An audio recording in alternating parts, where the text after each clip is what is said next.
जोहार साथियों, मैं बहुत दिनों बाद फेसबुक लाइव पे आया हूँ। शायद 1 साल के बाद आया हूँगा। बड़ा महत्वपूर्ण मुद्दा है।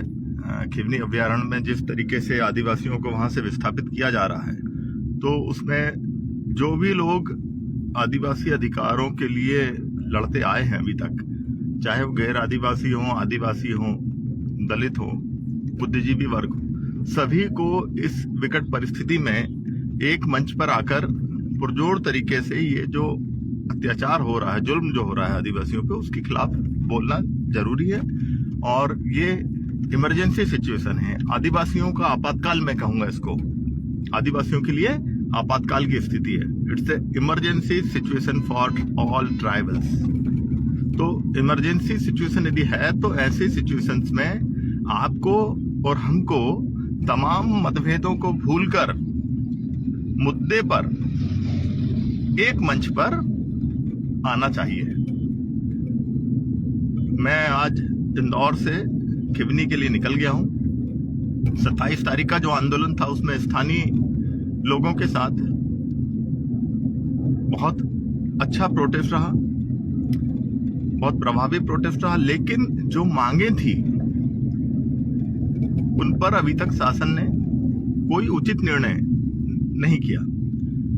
वर्तमान परिस्थिति में जो डिमांड्स मुझे लगता है जो रखी जानी चाहिए शासन के समक्ष, हमारी जो लड़ाई है वो टीन टपरे पत्थर की लड़ाई नहीं है कि हमको भाई विधायक जी ने आके 4 टीन दे दिए तो हम टीन टप्पर के लिए थोड़ी ना लड़ रहे हैं। हम लड़ रहे हैं फॉरेस्ट राइट्स के लिए, वनाधिकार के लिए, कि जो जल जंगल जमीन है उस पर जो आदिवासियों के एंसेस्टर राइट्स हैं, उनकी पुरखा संपत्ति है, हजारों पीढ़ियों से वो वहां निवासरत हैं, वो इंक्रोचर्स नहीं हैं। अतिक्रमणकारी कौन होता है? जो बाहर से आकर कहीं बसता है, लेकिन जो सालों साल से जो उस जंगल में रह रहा है अपनी पीढ़ियों के साथ, वो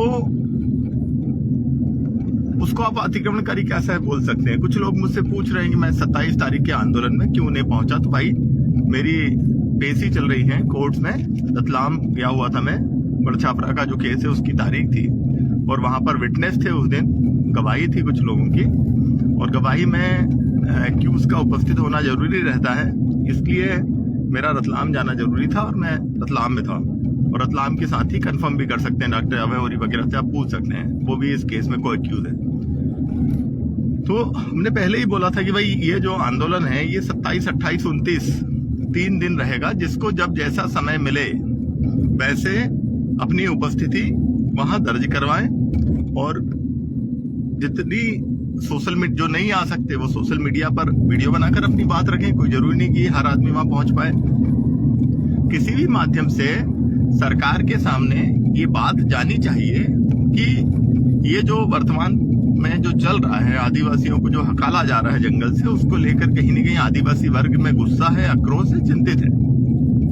मैं देख रहा था कि कल माननीय मुख्यमंत्री जी का एक बाइट देख रहा था, और उन्होंने बोला कि मैंने जनजाति मंत्री को खिवनी जाने के लिए निर्देशित किया है। साथ ही आज सुबह मैंने पोस्ट देखी कि जो माननीय मुख्यमंत्री महोदय के आदिवासी मामलों के सलाहकार हैं, जो उनके ओएसडी हैं, लक्ष्मण मरकाम जी, वह भी खिवनी पहुंच रहे हैं। तो यदि आज 27 तारीख का आंदोलन सफल नहीं होता तो आज इस प्रशासन में इतनी हलचल भी नहीं होती।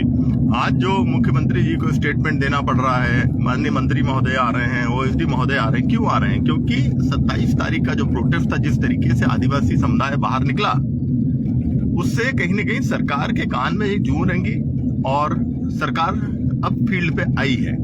अब हम शुरू करते हैं, हमारी मांग क्या होनी चाहिए सरकार से। तो मैं आपको बहुत ब्रीफ में बताऊंगा कि जो इस क्षेत्र में 2 अभ्यारण्य लाए गए, रातापानी अभ्यारण्य और खिवनी अभ्यारण्य। तो खिवनी अभ्यारण्य में करीब 40 से 45 गांव के हजारों आदिवासी जो हैं विस्थापित होने के नोटिफिकेशन जारी हो गए।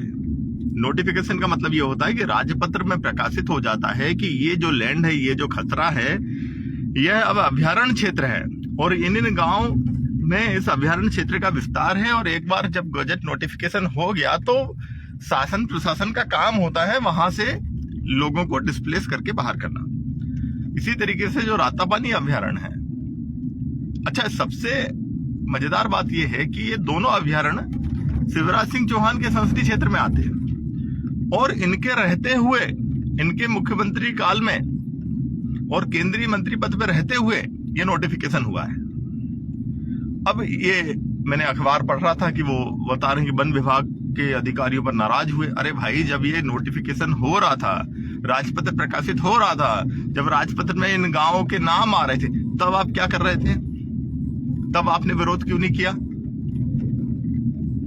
हमारी मांग ये होनी चाहिए कि रातापानी अभ्यारण्य और खिवनी अभ्यारण्य का जो नोटिफिकेशन है उसको निरस्त किया जाए। इसको टेक्निकल लैंग्वेज में बोलते हैं डी नोटिफाई किया जाए तत्काल, क्योंकि जब तक ये डी नोटिफाई नहीं होगा हमेशा हमारे ऊपर खतरा बरकरार रहेगा।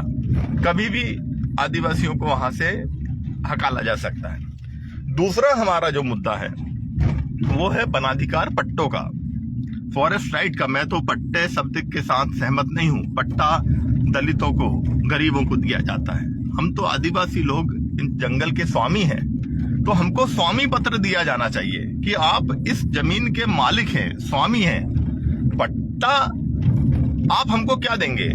ये तो हम खुद इस जमीन के मालिक हैं ना, तो आप कौन होते हैं हमको पट्टा देने वाले? तो वनाधिकार कानून जो है, जो 2006 में आया, उसमें ये स्पष्ट लिखा है कि 13 दिसंबर 2005 के पहले जो भी लोग वन भूमि पर काबिज हैं उनको उस वन भूमि का, जहां भी वो काबिज हैं, उसका पट्टा जो है दिया जाए। और इसके लिए एक प्रक्रिया निर्धारित की गई। अब मैं आपको प्रक्रिया समझाता हूं। प्रक्रिया क्या है?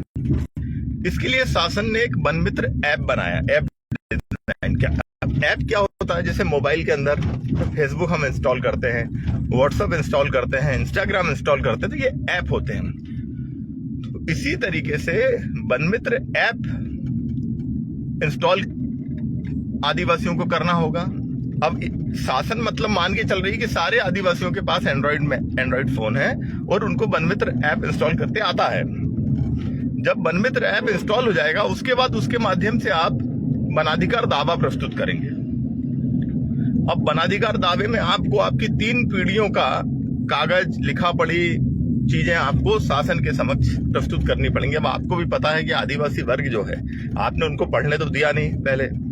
अब आज आप उनसे उम्मीद कर रहे हैं कि तमाम कागज, डॉक्यूमेंट्स जो है वो आपके सामने प्रस्तुत करें। न उनके पास अच्छे वकील हैं कि वो अपनी चीजों को रख पाए। तो कई जगह ऐसा हुआ कि उनके दावे निरस्त हो गए। और जो तहसील स्तरीय समिति है जहां पर ये दावे प्रस्तुत किए जाने हैं, जो जिला स्तरीय समिति है, जो संभाग स्तरीय समिति है, वहां पर आरएसएस के अनुसांगिक संगठन जन अभियान परिषद, जो अनिल दवे जी ने जिसकी स्थापना की थी और जिसमें एनजीओस को एक तरीके से इसका हिस्सा बनाकर सरकार का एक पार्ट बना लिया गया था।